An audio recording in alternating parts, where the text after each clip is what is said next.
G-Fresh, bring them beats here, boy. Fawk, you know. G from my city. You are watching Urban Melanin History, with a introspect of what a $5 Indian and the Dawes Act is. Here is a little bit on who, what, why and how it came about. What is the $5 Indians?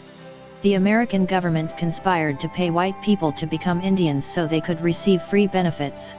Since they had no plans of compensating the real Native Americans, a new culture was invented called $5 Indians.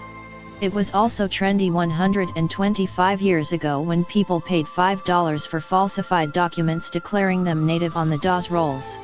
These so-called $5 Indians paid government agents under the table in order to reap the benefits that came with having Indian blood. Mainly white men with an appetite for land, $5 Indians paid to register on the Dawes rolls, earning fraudulent enrollment in tribes along with benefits inherited by generations to come. These were opportunistic white men who wanted access to land or food rations. These were people who were more than happy to exploit the Dawes Commission, and government agents, for $5, were willing to turn a blind eye to the graft and corruption. The Dawes Commission, established in 1893 to enforce the General Allotment Act of 1887, or the Dawes Act, was charged with convincing tribes to cede their land to the United States and divide remaining land into individual allotments. The commission also required Indians to claim membership in only one tribe and register on the Dawes rolls, what the government meant to be a definitive record of individuals with Indian blood. The Curtis Act, passed in 1898, targeted the 5 civilized tribes, Cherokee, Choctaw, Chickasaw, Creek, and Seminole, forcing them to accept allotments and register on the Dawes rolls. The two acts, which came during a period of murky social context after the Civil War when white men were intermarrying with Native American women, aimed to help the government keep track of real Indians while accelerating efforts to assimilate Indian people into white culture. By 1865, white Americans were moving into the Midwest, into the Indian and Oklahoma territories, all vying for some patch of land they could call their own and live out their Jeffersonian view of independence. The federal government poured a lot of effort and energy into the Dawes Commission, but at the same time it was very hard for both Native and American governments to keep track of who was who. The Dawes Commission set up tents in Indian Territory there, field clerks scoured written records, took oral testimony and generated enrollment cards for individuals determined to have Indian blood. That included authentic Indians, but it also included lots of people with questionable heritage. Commissioners took advantage of their positions and enrolled people who had very minimal or questionable connections to the tribes. They were not adverse to taking money under the table. In 1887, the U.S. Congress passed the Dawes Act, named after Senator Henry L. Dawes of Massachusetts. The law regulated land rights on tribal territories in the United States. It converted the Native American traditional system of communal land ownership into the private property land ownership we are all familiar with today.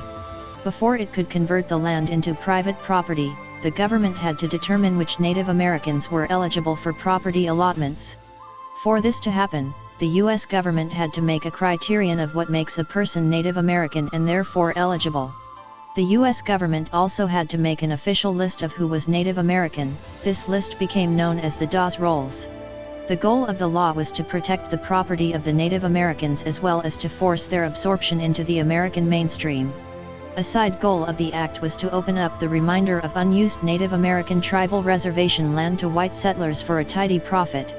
The U.S. government came up with the idea of blood quantum laws to determine who were and were not Native Americans. A person's blood quantum is defined as the fraction of their ancestors, out of their total ancestors, who are documented as full-blood Native Americans. For example, a person with a parent who is full-blood Native American and another parent with no Native ancestry is considered one-half Native American. For comparison, many tribes and nations did not use blood quantum to decide who is a member of their tribe. One of the many problems with the blood quantum law criteria was that recognized Native Americans who were not considered either full-blood or mixed blood by the test, were essentially detribalized. They were stripped of their Native American heritage and displaced from their homelands. Many authentic Native Americans didn't trust the U.S. government, rightfully so, and chose not to register with the Dawes rolls. The U.S. government never acknowledged these people as Native Americans and it excluded them from the land and benefits. Because of the Dawes Act, Native American-owned land decreased from 138 million acres in 1887 to 48 million acres in 1934. 90,000 Native Americans were made landless. The Dawes Act had a horrible permanent effect on the Native Americans. 1. The law legally preempted the sovereign right of Native Americans to define themselves. 2. The law implemented the notion of blood quantum as the sole legal criteria for defining Native Americans. 3. The law institutionalized divisions between full bloods and mixed bloods. 4. The law detribalized a large segment of the Native American population. 5. Last but not least, the law gave the U.S. government the right to legally sell large tracts of Native American land. The late and former President Franklin D. Roosevelt helped pass the U.S. Indian Reorganization Act in 1934. The law reversed portions of the Dawes Act, prohibited any further land allotment and gave the Native Americans the right to reorganize and form self-governments again. Today, the heirs of those $5 Indians still reap the unearned benefits. They also lay claim to tribal citizenship and associated privileges. There is no official estimate of how many $5 Indians enrolled. The Dawes rolls remain a murky and inaccurate snapshot of Native American citizenship. In the 2000 census, the number of people claiming Cherokee ancestry was 3 times that of the official tribe enrollment. The implications of such shady practices are enormous now. $5 Indians passed their unearned benefits to heirs who still lay claim to tribal citizenship and associated privileges. Now we have people who are white but who can trace their names back to the rolls used by tribal nations to ascertain who has rights as citizens. That means we have white people who have the ability to vote at large. It means political rights. It means the potential to influence tribal policy on a whole range of issues. It means people have access to health care, education, and employment. The implications are quite profound for people who got away with fraud. On the flip side, while non-natives paid to play Indian, many authentic Indians who didn't trust the government chose not to register with the Dawes rolls at all. A genealogist at the Cherokee National Historical Society. That means people with legitimate claims to tribal enrollment and the benefits are now excluded. Native Americans are the only racial group defined by blood. Even that was arbitrary. In the 1890s, siblings who talked to different commissioners emerged with different blood quantum. Because they didn't apply together, some of them have different blood degrees.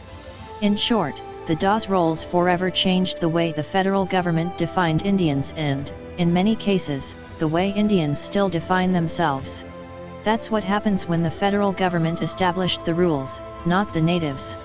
There is no estimate of the number of people who fraudulently registered on the Dawes rolls or who lay false claim to Indian citizenship now. But $5 Indians did not represent an isolated case of appropriation. What we had was simply white people claiming to be Indian. They were early wannabes, just like we have today. $5 Indian is just another term for that. And there it is, another sad story truth, that is a part of American history. Stay tuned for part 2. The truth of who are the real native Indians/indigenous people. Thanks for watching Urban Melanin History. If you like my vibe, then subscribe to my channel on YouTube at Urban Melanin Vibe.